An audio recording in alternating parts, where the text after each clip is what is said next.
हर साल छात्र political science का टीजीटी, जीआईसी, पीजीटी, जीडीसी और नेट का सिलेबस याद करने की कोशिश करते हैं, लेकिन ये सिर्फ लिस्ट नहीं, ये एक सोच है, एक कहानी है। अगर आप ये वीडियो आखिर तक देखेंगे तो आपको सिर्फ सिलेबस नहीं बल्कि एग्जाम के हिडन पैटर्न्स, टॉपर्स की मेमोरी हैक्स और एक्सक्लूसिव पीडीएफ्स भी मिलेंगे। हम हैं EWPS, encounters with political science, your compass in the world of political science, क्योंकि understanding political science is no longer optional.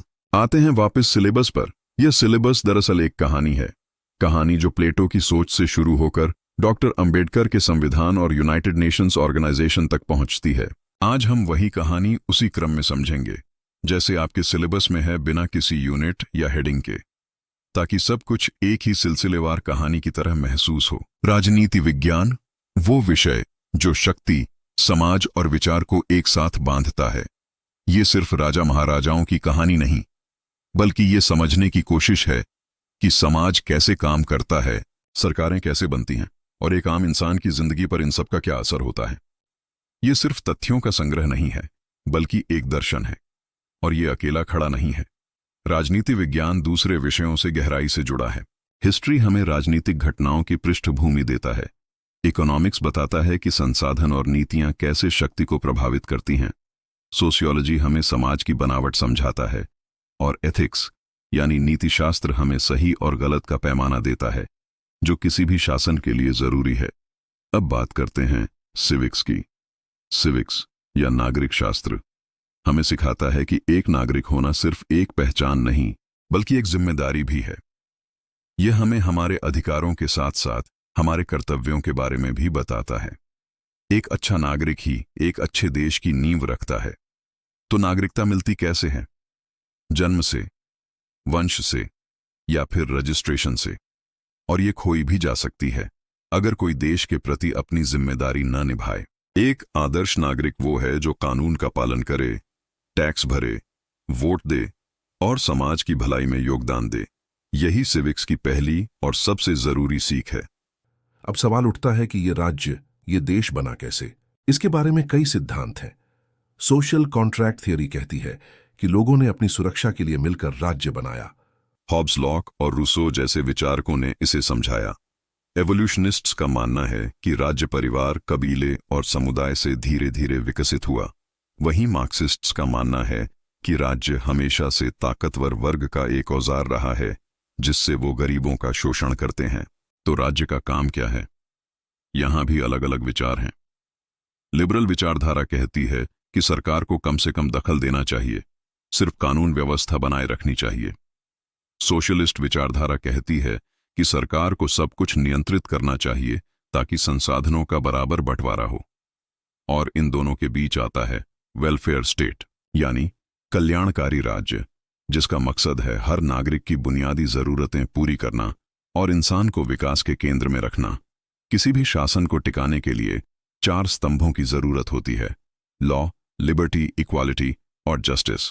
कानून सबके लिए एक जैसा हो, आजादी यानी लिबर्टी, हर किसी को मिले, इक्वालिटी यानी समानता का अवसर हो, और जस्टिस यानी न्याय बिना भेदभाव के हो। ये 4 शब्द किसी भी सभ्य समाज की नींव हैं। और इन सबको एक साथ बांधता है संविधान। संविधान वो किताब है जो बताती है कि देश कैसे चलेगा। ये विचारों का एक ढांचा है, और गवर्नमेंट यानी सरकार उस ढांचे को चलाने वाली मशीन। सरकार पार्लियामेंट्री हो सकती है जैसे भारत में, या प्रेसिडेंशियल जैसे अमेरिका में। वो फेडरल भी हो सकती है जहां केंद्र और राज्यों में शक्तियां बंटी हों, या यूनिटरी जहां सारी शक्ति केंद्र के पास हो। सरकार के 3 मुख्य अंग होते हैं: लेजिस्लेचर, एग्जीक्यूटिव और जुडिशरी। लेजिस्लेचर यानी विधायिका कानून बनाती है, एग्जीक्यूटिव यानी कार्यपालिका उसे लागू करती है, और जुडिशरी यानी न्यायपालिका ये देखती है कि कानून संविधान के दायरे में है या नहीं। ये तीनों स्तंभ लोकतंत्र को जिंदा रखते हैं और एक दूसरे पर नियंत्रण भी रखते हैं। अब आते हैं डेमोक्रेसी पर, यानी लोकतंत्र पर। ये वो व्यवस्था है जहां जनता ही मालिक है। ये जनता की सांस की तरह है। पॉलिटिकल पार्टीज, प्रेशर ग्रुप्स यानी दबाव समूह, और पब्लिक ओपिनियन यानी जनमत, ये सब लोकतंत्र के दिल की धड़कन है। चुनावों के जरिए ही जनता अपनी सरकार चुनती है और अपनी भागीदारी सुनिश्चित करती है। तो राष्ट्र क्या है? राष्ट्र सिर्फ जमीन का टुकड़ा नहीं है। ये जाति, भाषा और क्षेत्र से ऊपर उठकर एक भावना है, एक साझा पहचान है।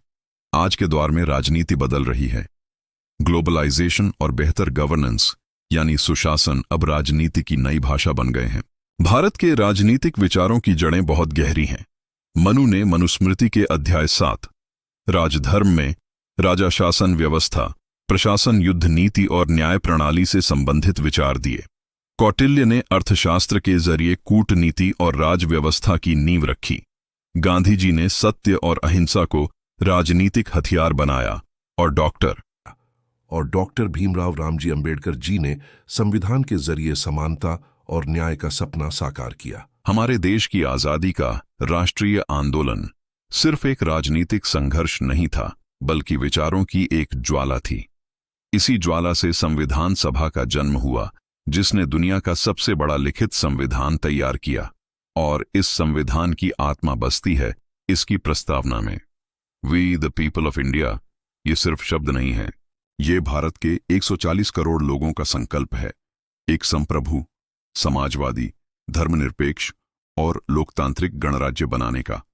भारत एक संघीय संगम है, जहां केंद्र और राज्य एक दूसरे के विरोधी नहीं, बल्कि साझेदार हैं। दोनों मिलकर देश को आगे बढ़ाते हैं। हमारे देश में राष्ट्रपति राष्ट्र की एकता और नीति का प्रतीक है। संसद जनता की आवाज है, जहां देश के लिए कानून बनते हैं, और सुप्रीम कोर्ट न्याय का अंतिम प्रहरी और संविधान का रक्षक है। ये तीनों मिलकर देश की व्यवस्था को सुचारू रूप से चलाते हैं। लोकतंत्र सिर्फ दिल्ली में नहीं बसता, वो गांवों और शहरों की गलियों में जिंदा रहता है। 73वें संविधान संशोधन ने पंचायती राज और नगर पालिकाओं को शक्तियां देकर लोकल गवर्नमेंट को लोकतंत्र का असली जमीनी चेहरा बनाया है। इस विशाल संवैधानिक ढांचे को जीवित और निष्पक्ष रखने के लिए कई संस्थाएं काम करती हैं। इलेक्शन कमीशन स्वतंत्र चुनाव सुनिश्चित करता है, यूपीएससी देश के लिए बेहतरीन अधिकारी चुनता है, और लोकपाल जैसी संस्थाएं भ्रष्टाचार पर लगाम लगाती हैं। और आखिर में भारत की विदेश नीति। हमारी पॉलिसी हमेशा से संतुलन, शांति और वसुधैव कुटुंबकम यानी पूरी दुनिया एक परिवार है के दर्शन पर आधारित रही है। हम किसी गुट का हिस्सा नहीं बने, बल्कि शांति और सहयोग का रास्ता चुना। तो यही है आपका जीआईसी सिविक्स का पूरा सिलेबस। प्लेटो के आदर्श राज्य से लेकर भारतीय पार्लियामेंट के कामकाज तक की एक शानदार यात्रा। मुझे उम्मीद है कि अब यह सिलेबस आपको याद नहीं करना पड़ेगा, बल्कि महसूस होगा, क्योंकि ये आपकी, हमारी और इस सिलेबस की कहानी है। अगर आपको लगा कि पॉलिटिकल साइंस बस एक सब्जेक्ट है, तो शायद आपने अभी तक ईडब्ल्यूपीएस को नहीं देखा।